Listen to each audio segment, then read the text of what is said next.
The journey, the journey, the journey. You just keep moving forward with what you're doing, and life will show you what you want to do.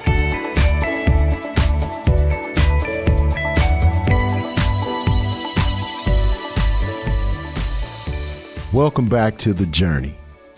The Journey is a show that we consistently bring iconic individuals in front of you so that you can hear their story, their life journey, the trials, the tribulations, and the peaks and valleys. And ultimately you find out that these individuals are not very different than you are, but ultimately you get to learn how they made it work, how they made their life, their journey to success. Today is no different. Today we have Captain Albert T. Glenn. He's the director of the Luke Weathers Flight Academy, retired FedEx pilot, and also served as chairman of the board of the directors for the Organization of Black Aerospace Professionals, OBAP. Managing director of Global Flight Operations for FedEx Express Corporation.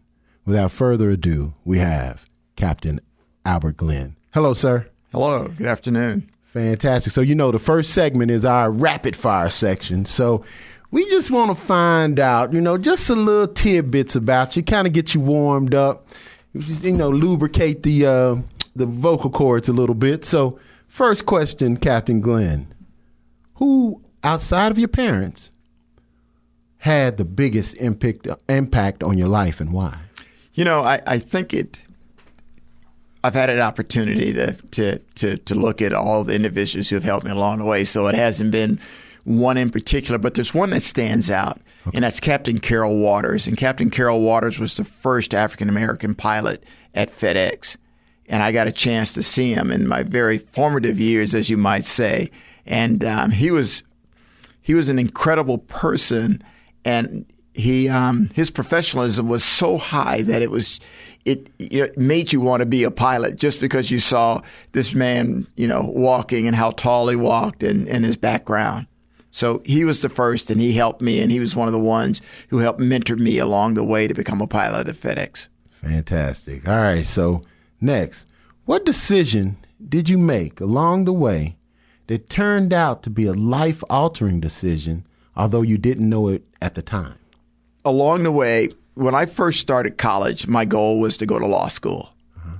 So I'll tell you this, I loved airplanes, but I never thought about it as a job. Okay. I needed a real job in my eyes. And so I planned to go to college and get a degree and go to law school. And I did an internship. And those are the things you wanted to do to kind of prepare you for it. And I did an internship at the criminal court clerk's office and sat in a courtroom for a while. And I made a decision right then that this was not what I wanted to do.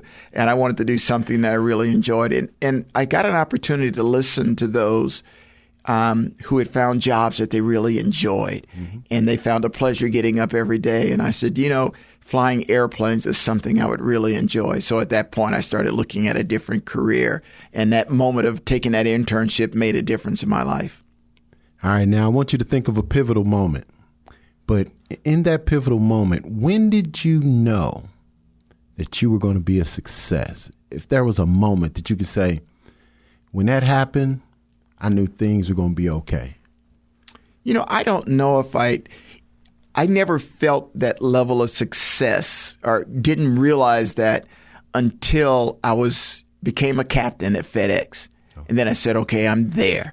And the next time I really thought that I had really made it, and I knew that all the trials and tribulations that went in to get there, was when somebody asked me in to talk about being in a leadership role at FedEx. And then I felt at that point that I could see that I saw all the work that I'd done and how it accumulated to where I was, the direction I was going. And then I felt then that comfort of knowing that, hey, I think I finally made it. But it wasn't because of all the flying prior. It was what occurred, after I became a captain at FedEx and being invited into a leadership role. Now, before we started the interview, you mentioned that you were an Army brat. You kind Yes. of all over the place. Yes. Can you pick out a couple of communities that you can, remember that there was a definite connection to out of the many different places that you lived as a child? Wow. There was a lot that made a difference. Probably my junior high school and high school years were in Minnesota. And so I got a chance to really see a lot of different environments and the way people lived. And it was different than living on a military base, because prior to that, I'd always been around a military base. I mean, it was always that. And here we are now living on a lake, learning how to fish, learning how to hunt, doing things that I really had never envisioned doing growing up. Being around a military base, it just, there were outside activities, but not like in Minnesota. And so it was one of those things that, made part of my life. After it was all over, I looked back and said, I got a chance to do an awful lot. Besides seeing the world, I got a chance to be part of, learning outdoor activities and doing things that I probably would have never seen living on a military base. Phenomenal. So, what's your why? Why do you get up every day? Why do you fight the good fight every day? Because a lot of people before me have done that. I look at, and I'll give you a little background for myself. Going to law school, when I left high school, I wanted to make a difference in my community. That was really the goal of going to law school. Right. It was to make a difference. And I had a lot of opportunities to meet a lot of folks along the way. I got a chance to work with Congressman Harold Ford Sr., and I got a chance to see how that all worked and the difference that he made. And when I became a pilot, I realized that maybe my direction was to include flying as part of what I could do to make a difference for those who had an interest in flying and how to navigate the challenge to go along with it. And then to show others by giving back and how important it is to give back, even though it might be doing flying and not working in other areas, but it gave me the opportunity to be able to do it. So it allows me to be able to get up every day and to help those who have an interest in flying, but also it gave me the opportunity to be financially able to help others. How do you measure up to your dreams of your childhood dreams? I think that, right now, it wasn't about, my dreams were to fly an airplane. And right now I've done that. I've had the chance to fly all around the world.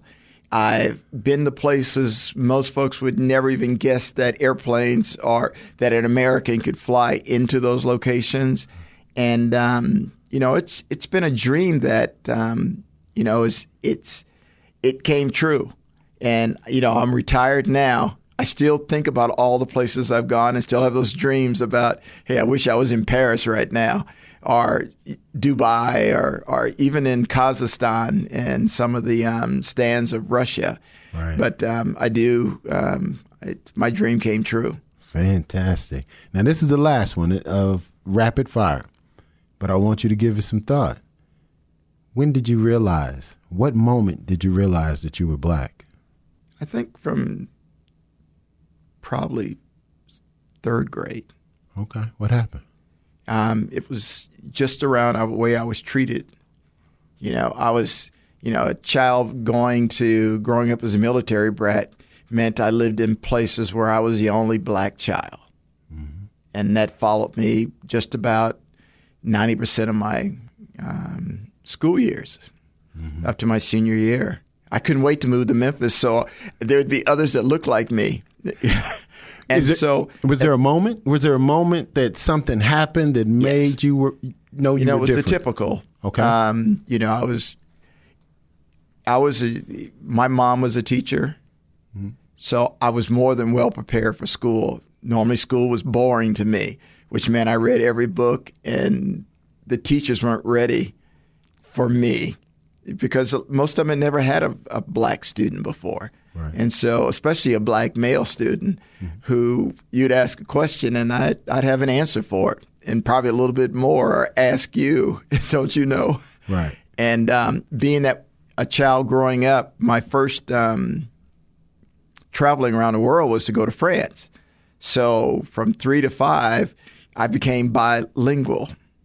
And so if you can picture a child in first and second grade that if you didn't say the right thing to me, it'd come out in French rather than in English.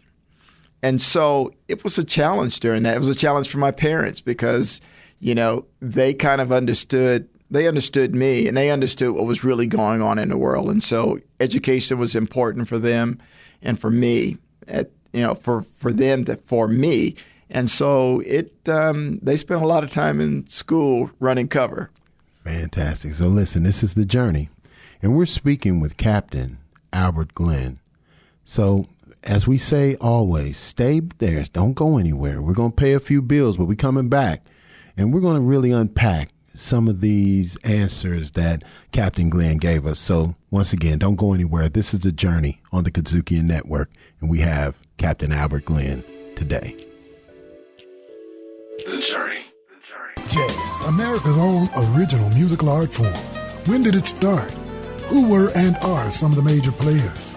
How do you distinguish what kind of jazz you're listening to? We talk about the great and lesser-known artists, songs and tunes, the instruments, and the social impact jazz has had on world culture since its beginning at the start of the 20th century. Riffin' on jazz on the KUDZUKIAN Network. KUDZUKIAN!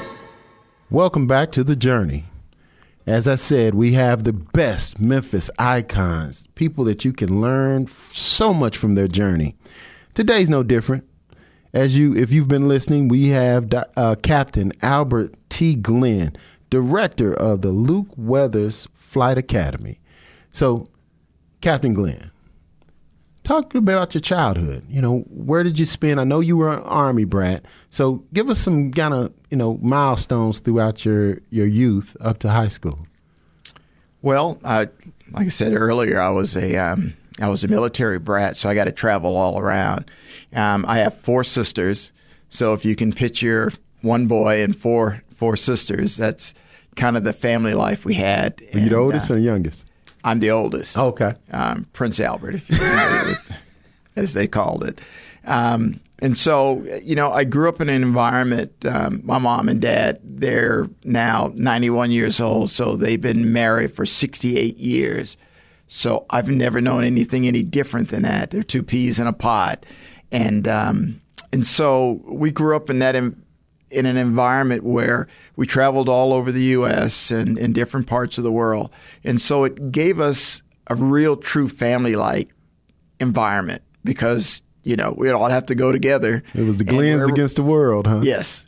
You go to a new school, it was the only friends you have was your family when you start out.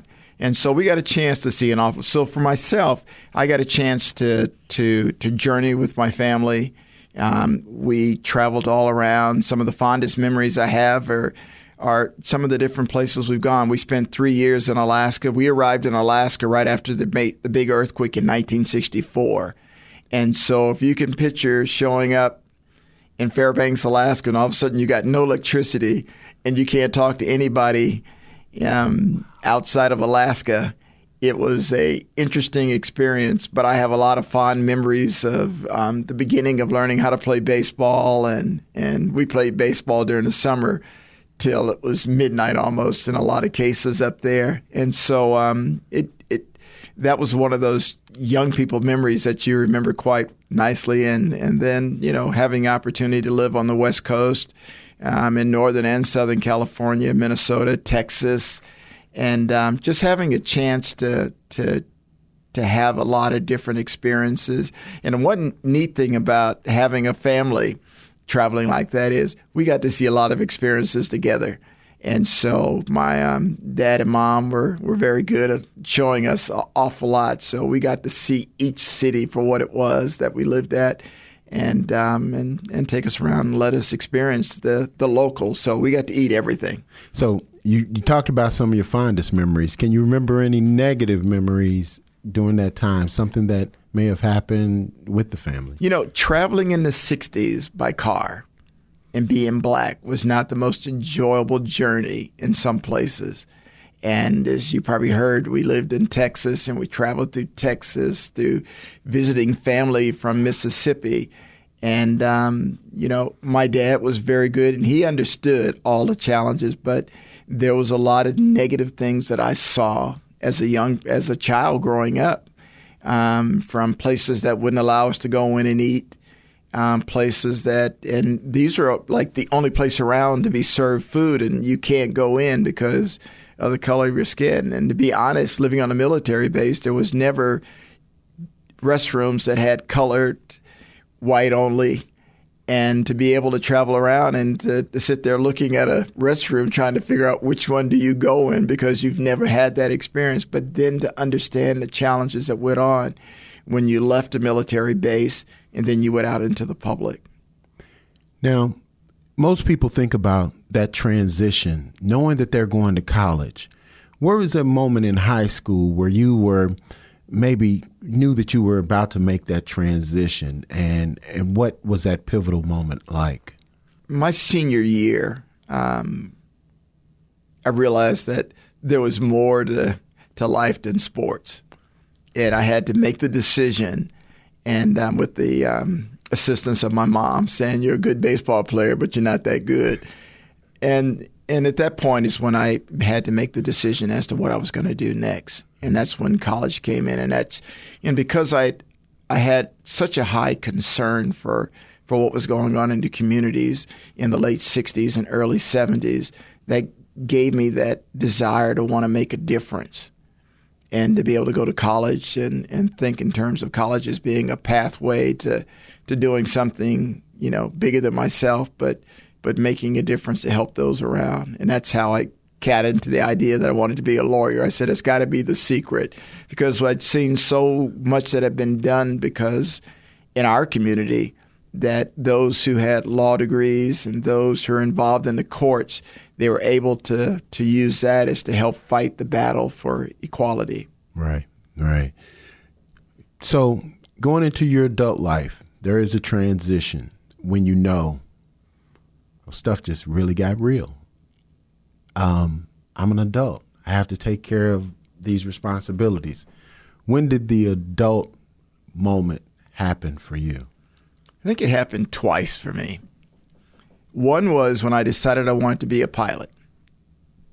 When I decided I wanted to be a pilot, even though I knew it was going to be tough, but I never knew the obstacles that existed that were barriers to being it. And I think what helped me a lot was people telling me, there's going to be barriers. How do you fight the barriers? How do you get around it? How do you get around a wall? Right. But I wasn't anticipating those challenges that went along with it.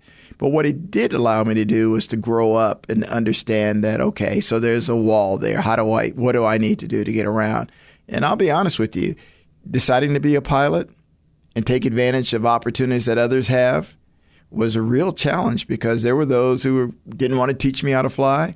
There were those who, if you mentioned somebody's name as supporting you, they didn't want you to be there.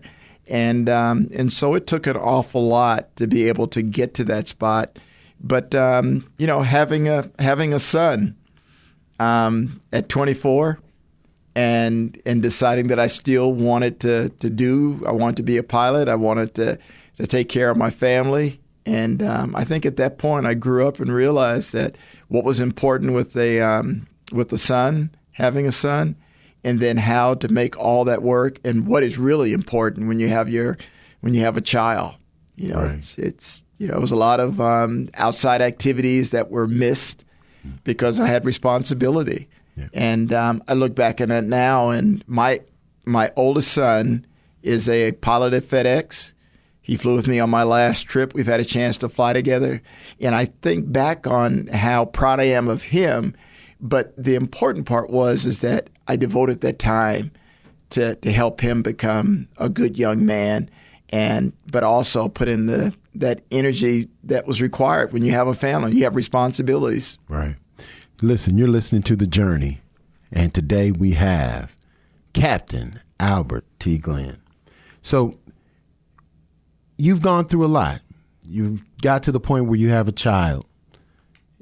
At this point, you've retired, all those things. If you were talking to that young man that was maybe sitting in one of those elementary school desks, what would you say to him today if you could talk to him? I tell him to set goals.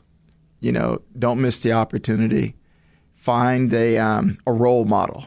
Find somebody that you can be a role model. And the other is to develop good habits.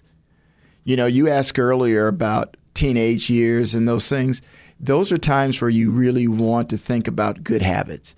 You know, because you can go with a friend in a car that you don't know that might be carrying a weapon or drugs or any other part. Good habits will tell you that, oh, that's probably not the safe thing to do. And, you know, I can tell you that I probably have missed many times where I shouldn't have been in a place. And I'll tell any young person, and this goes for young ladies also, you know, think about what good habits and good safety that you would do and how you would go about doing it. And then the other is to overachieve at whatever you do. You know, I had a lot of different jobs. I didn't turn any of them down. They all paid me. But the one thing that came out of it is to overachieve at it. It didn't matter whether it was stacking cards. You know, how fast could I stack them and could I get them in the right order? But it was the fact that I took that job and said, okay, I'm going to do it right. And what it benefited was it helped me develop a discipline about everything I did. Mm-hmm. And so it helped me to overachieve at whatever I did. And so by doing that, you know, it gave me a chance to get my goals because I didn't have to wait. I just said that was the goal I set. What's it going to take for me to get there? And I had the discipline to do it. And then having good habits kept me from developing some poor habits, whether it be study habits, whether it be how I treat others around me, or how I protect myself from others. Curious, can you go through a few of your just greatest successes and most, I guess, challenging defeats? Your greatest successes and your most challenging defeats. Are there certain points in your life where you can point to that you say, man, that was me, I did that? Probably 9/11. I was director of operations, and you know, when I received the call, was all the work that was done in terms of keeping FedEx going, and some of the things that, you know, we sat and worked through, and how some of those same procedures are still in effect now in terms of security. And then some of the others, probably my least was going for an interview and not being prepared. Okay. And always thinking back on, you know, why wasn't I prepared?